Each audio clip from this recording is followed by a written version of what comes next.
तो hello guys, welcome back to my YouTube channel Roshan education point. आपने कोई भी सोशल मीडिया प्लेटफॉर्म पर लोगों को ये कहते ज़रूर सुना होगा कि सुपर एल नीनो आने वाला है। ये सुपर एल नीनो होता क्या है और ला नीना क्या होता है, इससे क्या प्रभाव पड़ सकता है और आखिर बार ये कब आया था, क्योंकि लोग कहते हैं कि इस बार का सुपर एल नीनो 140 साल के बाद वापस आ रहा है।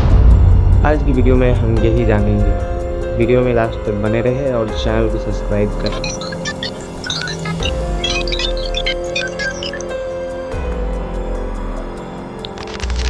एल नीनो के बारे में जानने से पहले हम ये जान लेते हैं कि आखिरी बार जब यह आया था 140 साल पहले 1876 से 1878 के आसपास आया था, तो इसने इतनी तबाही मचाई थी कि लोगों ने इसे ग्रेट एल नीनो फैमे का नाम दिया।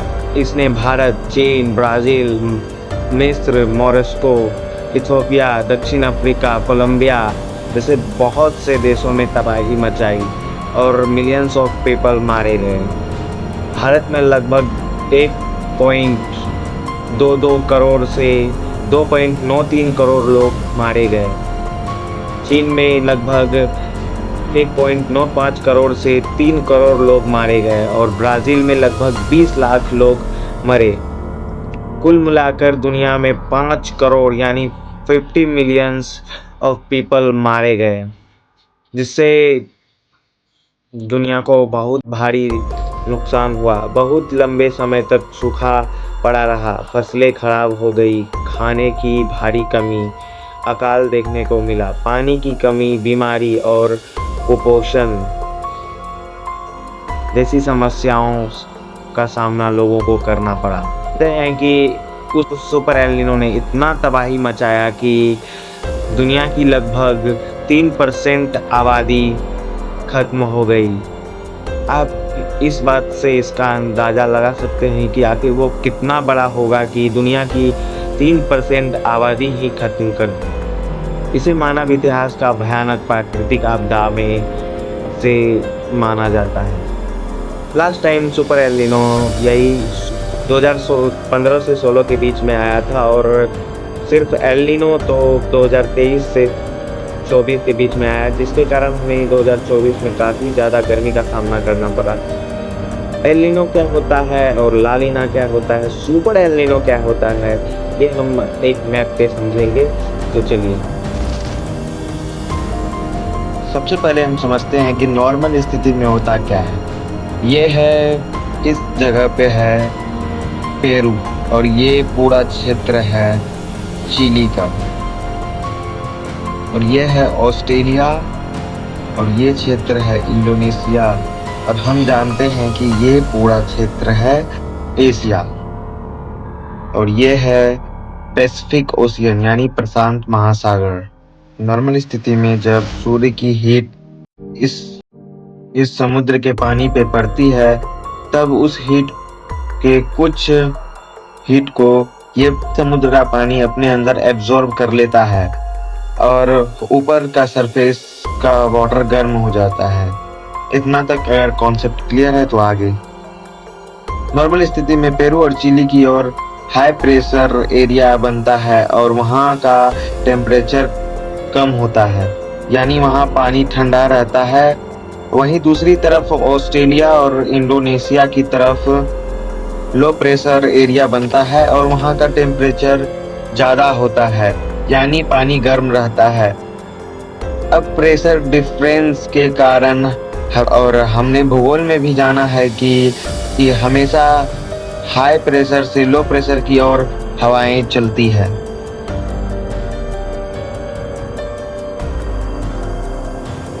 इसलिए हवाएं पेरू और चिली की ओर से ऑस्ट्रेलिया और इंडोनेशिया यानी ईस्ट से वेस्ट की ओर ट्रेड विंड्स चलती है। ट्रेड विंड्स को हिंदी में व्यापारिक हवाएं बोलते हैं। इन हवाओं के कारण समुद्र के सरफेस वाटर जो होते हैं वो पेरू और चिली की साइड से हटकर ऑस्ट्रेलिया इंडोनेशिया की तरफ चला आता है, जब सरफेस वाटर हटता है तब नीचे से यहाँ यहाँ नीचे से ऊपर की ओर ठंडा पानी आता है जिसमें न्यूट्रिएंट्स बहुत ज्यादा होते हैं। इस पानी के नीचे से ऊपर आने के इस प्रोसेस को हम अपवेलिंग बोलते हैं। इस अपवेलिंग के कारण पेरू और चिली के पास में न्यूट्रिएंट बहुत ज्यादा हो जाता है जिससे वहाँ मछलियाँ बहुत अधिक मात्रा में पाई जाती है, यानी लोग यहाँ फिशिंग बहुत अच्छा कर लेते हैं। लेकिन क्योंकि वहाँ पानी ठंडा है और प्रेशर हाई है इसलिए वहाँ बारिश कम होती है और सूखे जैसी स्थिति बनी रहती है।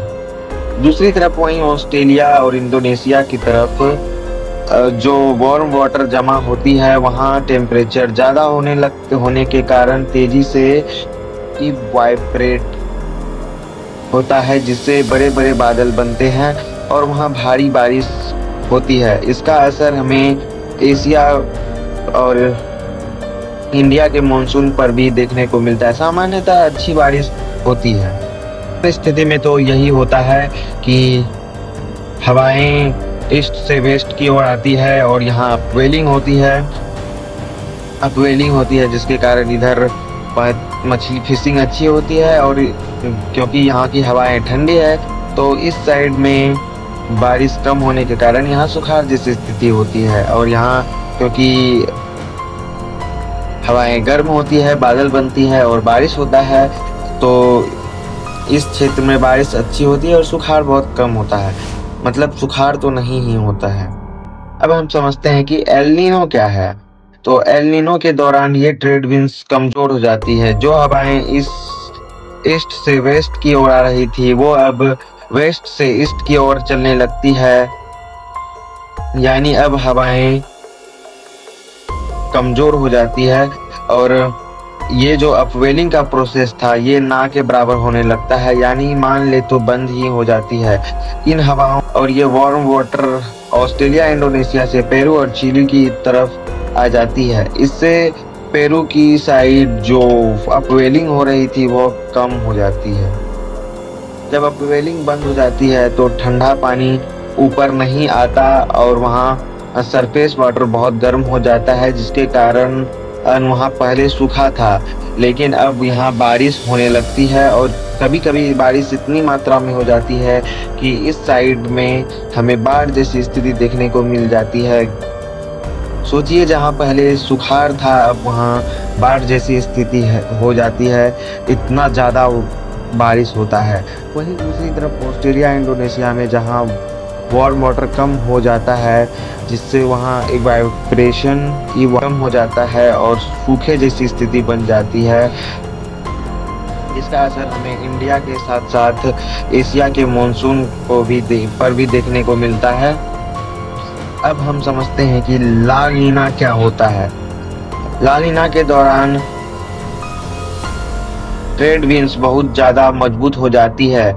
ये हवाएं तेजी से ईस्ट से वेस्ट की ओर चलती है, यानी पेरू और चिली की ओर से ऑस्ट्रेलिया इंडोनेशिया की ओर चलती